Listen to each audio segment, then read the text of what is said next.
Thank you, Chris. Voters head to the polls tomorrow. Communities across mid-Michigan have issues on the ballot. Polls open at 7 in the morning and close at 8 at night. Now, if you are still in line at 8, you are allowed to cast your ballot.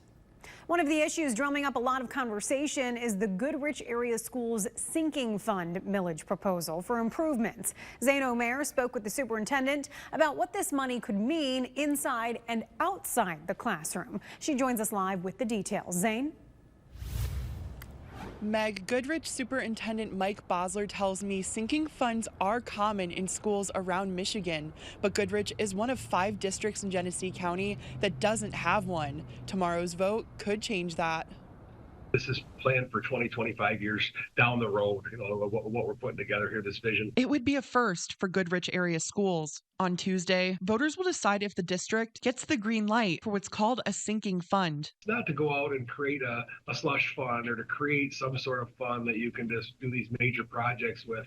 What it is it allows us to do maintenance on roofs and parking lots or update our technology. Instead of asking voters to pass a bond, which pays for bigger projects like new construction, Goodrich Superintendent Mike Bosler says the sinking fund uses a pay-as-you-go method, going towards smaller purchases like boilers and buses. What this funds will generate will be those repairs to maintain those buildings. And that way, when you get to a bond window, your facilities are already preserved in the best shape they can along the way.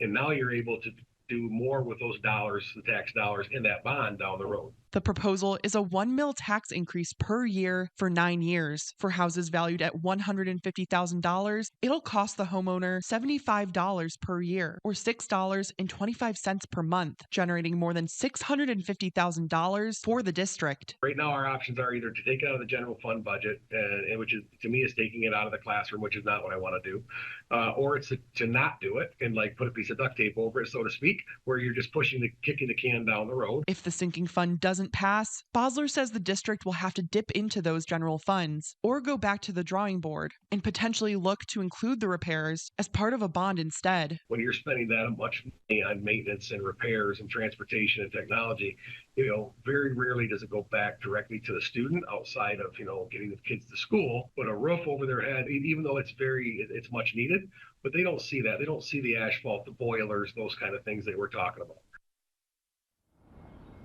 The next time Goodrich has a bond on the ballot is next year in 2025.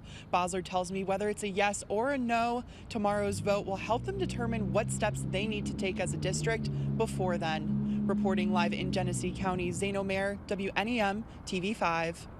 Thank you, Zane. And for more details on what the sinking fund entails, we have a link on WNEM.com.